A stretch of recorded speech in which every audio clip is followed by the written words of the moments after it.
줄줄이 퇴출 선고를 받은 저축은행 사태부터 수익성만 강조하며 금융상품 가입을 권유하는 불안전 판매 행위까지 그 피해를 고스란히 감당해야 할 서민들의 눈물을 닦아줄 방법은 없을까요?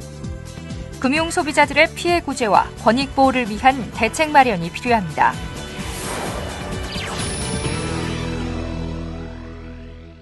안녕하십니까. 민주통합당 국회의원 김기준입니다. 저축은행 파산부터 갖가지 대출 사기까지 금융소비자 피해가 급증하면서 서민들이 그 피해를 고스란히 감당하고 있습니다.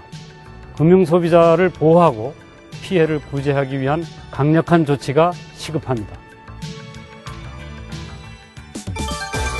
금융소비자 보호정책을 전담할 독립적인 금융소비자위원회 신설을 통해 금융소비자 보호를 강화하고자 하는 이 법안에 의하면 금융소비자위원회는 3년마다 금융소비자 정책 기본계획을 수립하며 금융감독원의 위법, 부당처분에 대해 취소 또는 집행정지 명령을 내릴 수 있는 권한을 가집니다. 우선 키코 사태부터 말씀을 드리면요. 2007년, 2008년 초에 시중은행들이 중소기업을 대상으로 특히 수출입을 주로 하는 중소기업 대상으로 키코 상품을 많이 판매했습니다. 그것이 그 이후에 환율이 급등함으로써 피해가 확산이 됐는데 국내 700여 개의 중소기업들이 본 피해가 3조여 원이 되고 있습니다. 또한 그 후에 저축은행 사태로 인한 피해 역시 대단히 큰데요. 2011년, 2012년 저축은행의 영업정지가 이루어지면서 두 해에 걸쳐서 10만여 명이 본 피해가 20여 조에 이르고 있습니다. 대단히 큰 막심한 피해죠. 금융소비자들은 약자의 입장입니다. 정보를 제대로 파악하지 못하고 정부가 인정하는, 사회가 인정하는 그 시스템 속에서 믿고 그 상품에 가입을 하게 되는 것입니다. 그런 상태에서 피해를 봤을 때 어디엔가 하소연하고 싶어 하는 것이 인지상정입니다. 정부의 하소연에도 답이 없습니다. 법의 하소연에도 답이 없습니다. 그런 서민과 약자, 사회적 약자들이 더 이상의 억울한 피해를 당하지 않을 수 있도록 하는 것은 우리 사회가 갖고 있는 임무이자 또 책무이기도 합니다. 또한 더군다나 이 국회가 안고 있는 대단히 중요한 임무라고 생각을 합니다. 저는 금융소비자 보호가 지금 민주주의 시스템에서 특히 우리 사회에서 경제민주화를 위해서도 가장 기초적으로 해야 될 중요한 일이라고 생각합니다.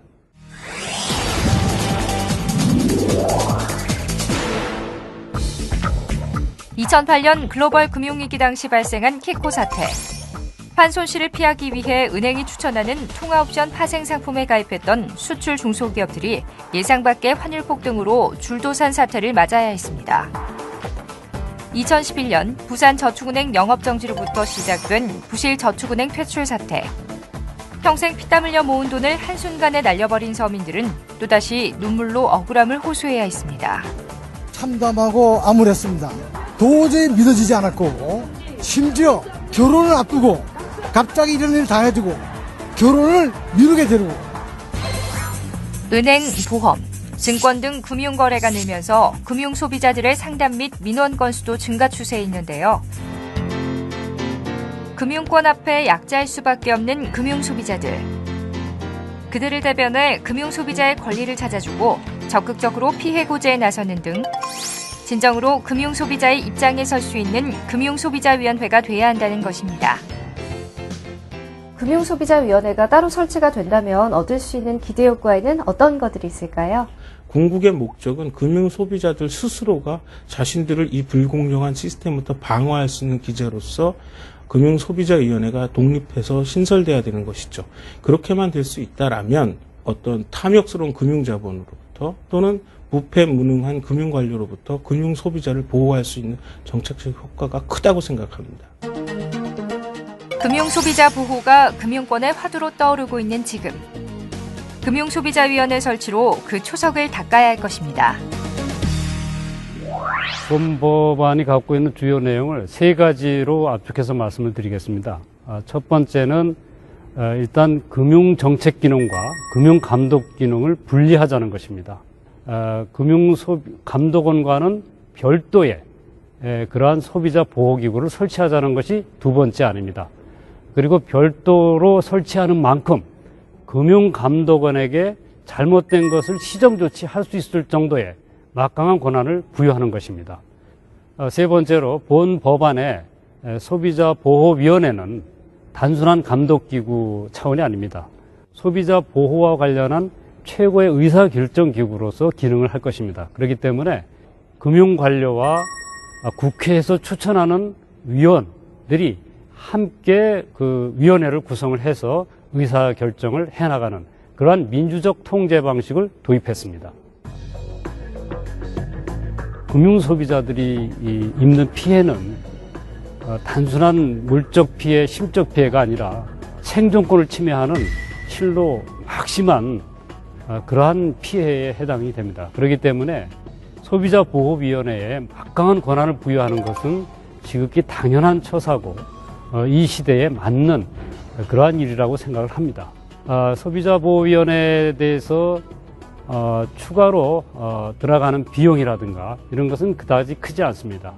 인원수는 30에서 40여 명, 거기에 따른 비용도 30억에서 40억 정도, 이 정도 예상하기 때문에 정부가 지금 생각하는 소비자 보호원보다 오히려 더 비용 면에서 절감이 된다고 저는 생각하고 있습니다.